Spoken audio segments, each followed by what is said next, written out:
DSC preparation కి మిగిలిన తక్కువ సమయాన్ని డిఎస్సి 2024 యాప్ లేదా DSC2024.com తో జాబ్ ని సాధించండి. తెలంగాణలో కారు మబ్బులు కమ్మేశాయి. బుధవారం ఉదయం నుంచి వాతావరణంలో మార్పులు అయితే కనిపిస్తున్నాయి. వాతావరణం చల్లగా మారిపోయింది. హైదరాబాద్ లో వాన దంచి కొడుతోంది. మధ్యాహ్నం నుంచి విస్తారంగా వర్షం కురుస్తోంది.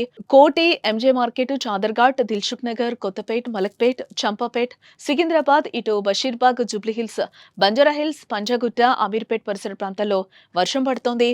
బోయిన్పల్లి, మారేడుపల్లి, తిరుమలగిరి, అల్వాల్, బేగంపేట్ మొదలైనటువంటి ప్రాంతాల్లో కూడా వర్షం దంచుకొడుతోంది.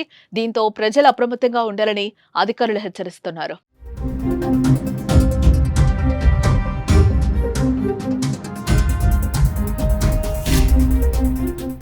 వర్షం కురిసే సమయంలో రోడ్లపై భారీగా ట్రాఫిక్ జామ్ అయ్యే అవకాశం ఉన్న క్రమంలో అత్యవసరమైతే తప్ప బయటకు రావద్దని వాతావరణ శాఖ సూచిస్తోంది. హైదరాబాద్ లోనే కాకుండా వరంగల్, సూర్యాపేట జిల్లాల్లోనూ చిరుజల్లులు పడుతున్నాయి. నర్సంపేట, ఖానాపురం మండలాల్లోనూ వర్షం కురవడంతో కొనుగోలు కేంద్రాల్లోని ధాన్యం తడుస్తోంది. వాతావరణ శాఖ సూచన మేరకు కోదాడలో మంత్రి ఉత్తమ్ హెలికాప్టర్ అత్యవసర ల్యాండింగ్ అయింది. ఉపరితల ఆవర్తనం ప్రభావంతో 3 రోజులుగా తెలంగాణలో మోస్తరు వర్షాలు కురుస్తాయని వాతావరణ శాఖ తెలిపింది. అక్కడక్కడ ఉరుములు, మెరుపులతో కూడిన వర్షాలు కురుస్తాయని, గంటకు 30 నుంచి 40 కిలోమీటర్ల వేగంతో ఈదురుగాలులు వీస్తాయని పేర్కొంది.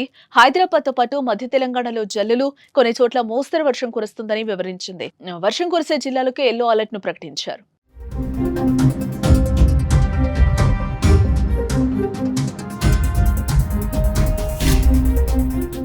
హైదరాబాద్ శివారు జిల్లాలైన ఉమ్మడి రంగారెడ్డి, మెదక్, మల్కాజ్గిరి, వికారాబాద్, నల్గొండ జిల్లాల్లో వర్షాలు కురుస్తాయన్నారు.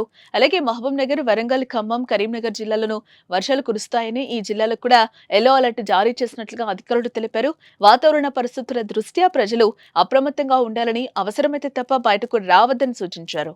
ఈ ఉపరితల ఆవర్తనం అల్పపీడనంగా మారి మే 22న ఉత్తరాంధ్ర తీరాన్ని చేరుకుని మే 23న ఒడిశాలోని భువనేశ్వర్ వద్ద తీరం దాటుతుందని వాతావరణ శాఖ అంచనా వేస్తోంది.